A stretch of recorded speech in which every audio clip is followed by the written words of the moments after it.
ও মা গো, কি কইতাম দারুণ একটা রেসিপি লই আই গেছি, যার গো ফ্রিজের কোনায় কানায় 2-1 পিস মাছ এনে হই থাকে। হেতার গোল্লা কেন রেসিপি লই আই গেছি গো। হেতারা এই ধরনের যদি হরি থাকে মাছ, 2-1 পিস 3 পিস 4 পিস রুই মাছ, যে কোনো মাছ, হেতারা এই রেসিপি করে নিবেন।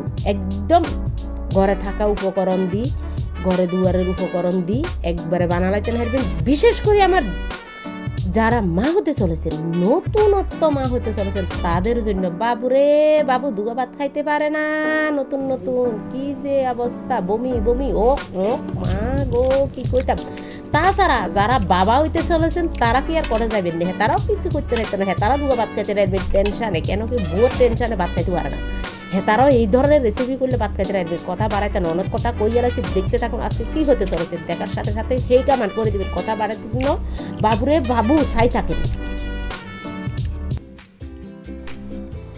নমস্কার মাই লাভলি ভিউয়ার্স, সবাই কেমন আছেন? আশা করি আমার ভাই বোনেরা সবাই খুব খুব ভালো আছেন। আমিও ভালো আছি ভগবানের অশেষ কৃপায়। অন্তস মম কিচিংয়ে সবাইকে জানাই সুস্বাগতম। আজকে আবার বরাবরের মতন চলে এসেছি নতুন একটা পর্ব নিয়ে। দেখতে থাকুন কি হতে চলেছে। দেখার সাথে সাথে প্লিজ একটা লাইক করে দেবেন, সুন্দর একটা কমেন্ট করে দেবেন, যদি ভালো লেগে যায় প্লিজ একটা শেয়ার করে দেবেন। অনেক একটা সুন্দর মুখরোচক খাবার নিয়ে এসে গিয়েছি, দেখতে থাকুন প্লিজ।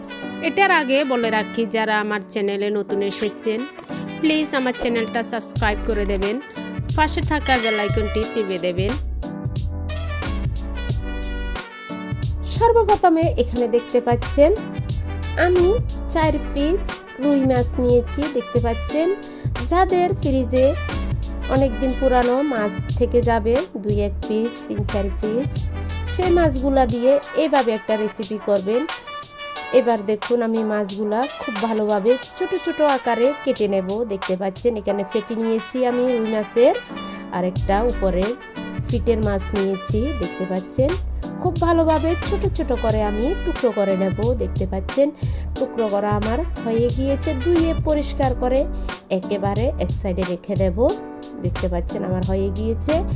এবার সরাসরি চলে এসেছি উপকরণ নিয়ে, কি কি লাগবে আমার। প্রথমে একটা বোল নিয়ে নিলাম, দেখতে পাচ্ছেন। এই বোলে আমি 2 কাপের মতন পেঁয়াজ কুচি দিয়েছি, দেখতে পাচ্ছেন এই যে। এবার দিয়ে দেব আমি 1 টেবিল স্পুনের মতো আদা বাটা, 2 টেবিল স্পুনের মতো রসুন বাটা, আপনারা বাটাও দিতে পারবেন, আমি একটু থেতো করে একদম ভালোভাবে দিয়েছি। এবার দিয়ে দেব 4-5টা কাঁচা লঙ্কা কুচি করে, দেখতে পাচ্ছেন। এবার দিয়ে দেব আমি পাউডার মশলা। পাউডার মশলার মধ্যে এখানে কি কি নিয়েছে দেখুন। এখানে নিয়েছি আমি 2 টেবিল স্পুনের মতন মরিচের গুঁড়ো, একটু ঝাল খেতে পছন্দ করি, ঝাল করতে হবে এই রেসিপিটি।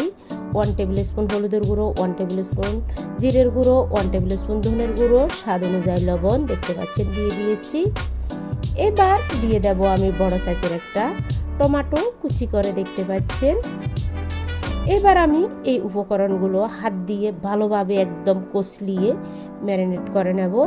কষলিয়ে ম্যারিনেট করলে কি হবে, প্রথমে এগুলা একটু নরম হয়ে যাবে, ভালো একটা ফ্লেভার আসবে, এবং কি সম্পূর্ণ মশলাগুলা একসঙ্গে একই পরিমাণে একইভাবে মিক্স হয়ে যাবে, সেটাই ব্যাপার। দেখতে পাচ্ছেন খুব সুন্দর ম্যারিনেট করা হয়ে গিয়েছে সম্পূর্ণ মশলাগুলা। এবার আমি দিয়ে দেব ধুয়ে রাখা, পরিষ্কার করে ধুয়ে রাখা রুই মাছগুলা, দেখতে পাচ্ছেন। রুই মাছগুলো যে আমি টুকরো করে রেখেছি সেই রুই মাছগুলা দিয়ে দিলাম, দিয়ে আবার একটু আমি সুন্দরভাবে ম্যারিনেট করে নেব। দেখতে পাচ্ছেন খুব ভালোভাবে আমার ম্যারিনেট করা হয়ে গিয়েছে।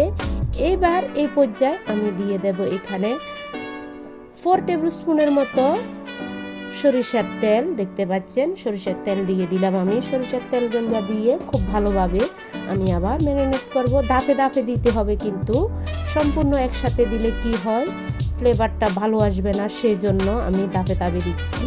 খুব ভালোভাবে আবার আমি ম্যারিনেট করে নিয়েছি। এবার দিয়ে দেব 1 আঁটি মানে 1 বোন্দা ধনেপাতা, ধুয়ে পরিষ্কার করে কুচি করে রেখেছি, সেগুলা দিয়ে দিলাম। এবার দিয়ে দেব আমি 1 টেবিল স্পুনের মতো রোস্ট মশলা। আগের থেকে আমি জিরে ধনে গরম মশলা আর একটা রোস্ট মশলা তৈরি করে রেখেছি, সেখান থেকে 1 টেবিল স্পুন দিয়ে দিলাম, দেখতে পাচ্ছেন। আবার আমি ম্যারিনেট করে নিলাম, দেখতে পাচ্ছেন। এবার সম্পূর্ণভাবে ফাইনালভাবে আমি ম্যারিনেট করে এক সাইডে রেখে দেব। দেখতে পাচ্ছেন ধনেপাতা দেওয়ার পরে খুবই সুন্দর একটা ফ্লেভার এসেছে, কি বলবো, বলার আর বাসাই থাকে না। একদম ইয়ামি একটা রেসিপি। যাদের মা হতে চলেছেন তারা কিন্তু এই রেসিপিটা দিয়ে 4টা ভাত খেতে পারবেন। তাদের জন্য আজকের এই রেসিপি আমার। দেখতে পাচ্ছেন খুব ভালোভাবে ম্যারিনেট করে এক সাইডে রেখে দিলাম। এবার আমি সরাসরি চলে এসেছি চুলাতে। দেখতে পাচ্ছেন রুটি যে ছেকার একটা তাওয়া থাকে, সেই তাওয়াটা আমি চুলায় বসিয়ে দিয়েছি। দেখতে পাচ্ছেন এবার উপর দিয়ে ভালো একটা কলা পাতা দিয়ে দিয়েছি। আসলে বিদেশের মধ্যে অনেক সময় কলা পাতাও পাওয়া যায় না। কলা পাতাগুলো একটু মশকরা দেখা যাচ্ছে, আগের দিন তুলে নিয়ে এসেছি। দেখতে পাচ্ছেন আমি বিছিয়ে দিয়েছি। দেখতে পাচ্ছেন এবার দিয়ে দিলাম সামান্য পরিমাণ তেল। তেল দিয়ে আমি হাত দিয়ে খুব ভালোভাবে লাগিয়ে দিয়েছি। দেখতে পাচ্ছেন এবার দিয়ে দেব ম্যারিনেট করা যে পাতুরির উপকরণগুলো মাছের তৈরি করে রেখেছি, সেটা বসিয়ে দিয়েছি। দেখতে পাচ্ছেন খুব ভালো, কি সুন্দর ইয়ামি লাগছে খেতে, খুবই খুবই টেস্টি হয়েছে। এইভাবে আপনারা ট্রাই করবেন। দেখতে পাচ্ছেন খুব ভালোভাবে সমানভাবে আমি বসিয়ে দিয়েছি। এবার যে বোল আছে, বোলটা একটু ধুয়ে মশলাগুলা ধুয়ে একটু সামান্য পরিমাণ জলও দিয়ে দিয়েছি। দেখতে পাচ্ছেন উপরে এবার আরেকটা পাতা দিয়ে আমি ঢেকে দেব। দেখতে পাচ্ছেন বড় সাইজের একটা স্টিলের থালি দিয়ে আমি ঢেকে দিয়েছি। দেখতে পাচ্ছেন জাস্ট আমি 10 মিনিট অপেক্ষা করব। 10 মিনিট পরে দেখব কেমন হয়েছে। A few minutes later. আমার 10 মিনিট হয়ে গিয়েছে, দেখব কেমন হয়েছে। এখনো কিন্তু হয় নাই, আমি দেখে নেব। এই যে দেখুন আমি ঢাকাটা তুলে দেখেছি। দেখতে পাচ্ছেন অনেকটা জল বের হয়ে গিয়েছে। যেহেতু এখানে মাছ আছে, সম্পূর্ণ মশলা দিয়ে পেঁয়াজ বেশি বেশি দেওয়া হয়েছে, জল বের হয়ে গিয়েছে। টমেটো দিয়েছি, জল বের হয়ে গিয়েছে, সেটাই ব্যাপার। আবার আমি ডেকে দেব।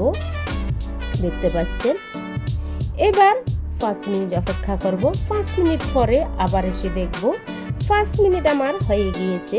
এবার আমি উল্টিয়ে দেব। উল্টিয়ে দেওয়ার আগে একটু দেখে নেব নিচের দিকে একটু ফোড়া লেগেছে কিনা। ফোড়া লাগে গেলে আমরা বুঝে নেব পাতুরিটা এক সাইড হয়ে গিয়েছে। এই যে দেখুন এক সাইড আমার হয়ে গিয়েছে। এবার আমি আলতু হাতে খুব ভালোভাবে, যেহেতু এটা গরম, খুব সাবধানে আমি একটু উল্টিয়ে দেব। একটা বড় সাইজের থালি নিয়েছি। দেখতে পাচ্ছেন অনেকটা সময় লেগেছে, খুব টাফ ব্যাপার উল্টানোটা। যেহেতু পাতাটা নরম হয়ে গিয়েছে, পুড়ে গিয়েছে, পাতুরিটি পড়ে যাওয়ার বা নষ্ট হয়ে যাওয়ার একটু সম্ভাবনা থাকে। সেই দিকে আমি লক্ষ্য রেখে আলতু হাতে খুব ভালোভাবে আমি পাতুরিটা খুব ভালোভাবে উল্টিয়ে দিয়েছি। উপর দিয়ে আরেকটা পাতা দিয়েছি, আপনারা দেখেছেন।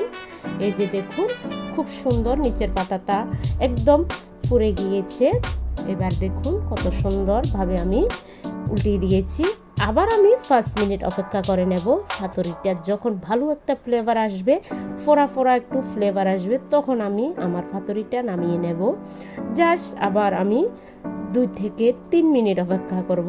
চুলার আঁচটা নর্মালভাবে রেখেছি, অতিরিক্ত হাই করে দিই নাই, নর্মালভাবে রেখেছি। এই যে 5 মিনিট পরে আবার এসে দেখলাম খুবই সুন্দর, খুবই সুন্দর। আমি আপনাদেরকে একটু দেখিয়ে দেব নিচের কেমন হয়েছে। এই যে নিচের দিকেও খুব সুন্দর সুন্দর ইয়ামি ইয়ামি ফোড়া লেগেছে, খেতে খুবই টেস্টি হবে। এই যে দেখুন ফোড়া লেগে গিয়েছে। যেহেতু এটা পাতুরি, একটু ফোড়া লাগলে খুবই টেস্টি একটা ফ্লেভার, খুবই ভালো লাগবে। আমরা সবাই জানি, যেহেতু আমরা বাঙালি পাতুরি খেতে পছন্দ করি। যারা মা হতে চলেছেন তারা কিন্তু অনেকটা ভাত খেয়ে ফেলবেন।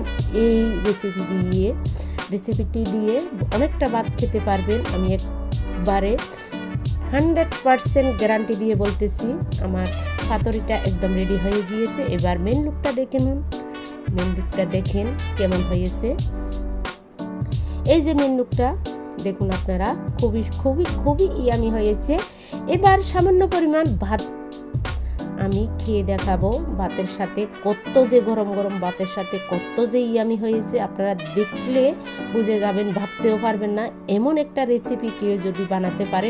মাছ মাংস কিচ্ছু লাগবে না, এমনিতে এক প্লেট ভাত একদম নির্বিশেষে শেষ হয়ে যাবে। আমার রেসিপিটি আপনাদের কাছে কেমন লাগলো আমাকে কমেন্টে জানিয়ে দেবেন। যদি ভালো লেগে যায় প্লিজ একটু শেয়ার করে দেবেন। কথা বাড়াবো না, আজকের রেসিপি এখানে সমাপ্ত করলাম। আবার একটা নতুন রেসিপি নতুন ভিডিও নিয়ে চলে আসব। ততক্ষণ পর্যন্ত সবাই ভালো থাকবেন, সুস্থ থাকবেন। সবাইকে জানাই টাটা, বাই বাই, নমস্কার, চুড্ডিম।